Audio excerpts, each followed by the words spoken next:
Good morning guys, welcome back again dito sa video ko guys. Monitor natin yung price ni CHC token. 0.3 na siya. 0.3 na to. Kahapon pa.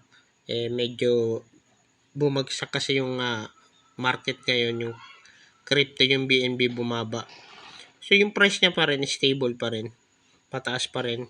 Kasi merong bumili ngayon na whale. Everyday naman may whale na nagbabay ng token. Yan yung galing dun sa force fee ng community dun sa nila sa yung mga shareholder dun sa community na mag-invest. So kapag nag-withdraw sila, for example, sa 1 million nag-withdraw sila, yung 5% mapupunta sa CHC token. Magiging token siya. Okay, so kaya yung token tumataas na tumataas. So pakita ko sa inyo yung information sa taas nila. Ito dito.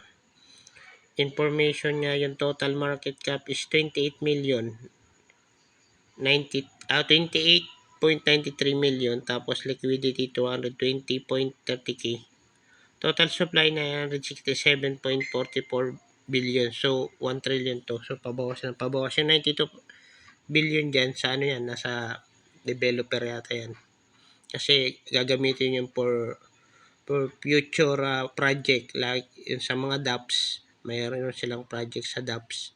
Tapos next month kata magkakaroon sa MLM networking. Papasok din nila yan, kaya talaga to explode, tataas yung price niya.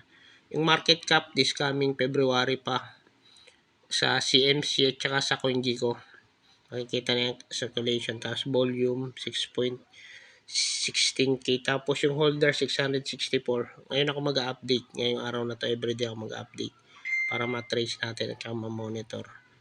Okay, so full created nung Crenito ng 2023.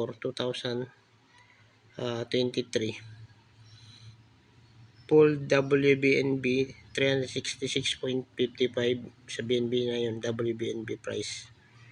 Okay, so yung full CHC token 3.61 billion. So 1 BNB ngayon is 200, kasi nasa lang kahapon, bumagsak kasi yung BNB.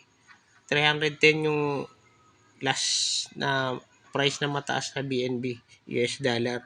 So yung 1 BNB is 10 million yung bibili mo na CHC token. Nung nag-start ako nito nung December 13, nagbay ako 100 US dollar is nasa 11 million yung mabibili ko.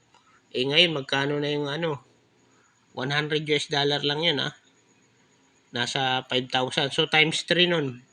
So dati makakabili ako ng 30 million sa 1 BNB, 30 million plus. Ngayon hindi na.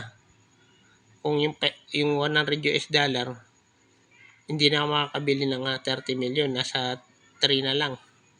Ang laki ng tinaas niya. Hindi. Mga 6, 5, 6 na lang. Diba? Okay, yan yung charge ng CHC token. So, bahagya bumaba konti kasi may nag-sell. Pero maliit lang naman. Walang epekto yung selling na yun. So, ito yung mga whale ngayon. Ito yung whale na bumili ngayon. 2,400. Tapos may isang hipon. Everyday yan. Kahapon kasi ang dami nag-sell. Ang liliit lang. Lugi sila sa pingan. Siguro mga trial and error lang yan. Nagtatry sila kung masisell. Okay, 24. Kahapon. Tapos nag-sell.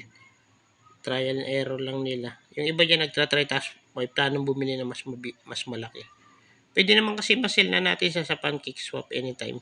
Yung pinga lang mataas masyado, 30%. Sa buying is 20% kung sa Pancake Swap. Kung doon ka sa sa website mismo, doon ka na lang bumili, nasa baba yung link. Doon walang fee. Using US dollar sa Binance mo, kahit anong exchanger na may US dollar. US dollar ka, tapos transfer mo sa website, buy ka. Tapos sa website naman, dapat yung mo doon, i-transfer mo sa Trust Wallet after mo mag-buy. Kasi sa Trust Wallet, tumutubo yung coin na dadagdagan. Doon sa website, hindi. So, ang gagamitin mo doon pag-transfer, ilagay mo yung USDT ng Trust Wallet or MetaMask. Yung dalawa na yung USDT. Or CHC token. Pareho lang siya, CHC token at USDT address. So sa pag-deposit guys smart chain siya ng BNB BIP20. BIP20 yung pag-deposit using USD. Okay, yun yung update for today. So everyday update ko na lang kayo regarding dito para monitor natin yung price. Okay, that's all. Thanks for watching.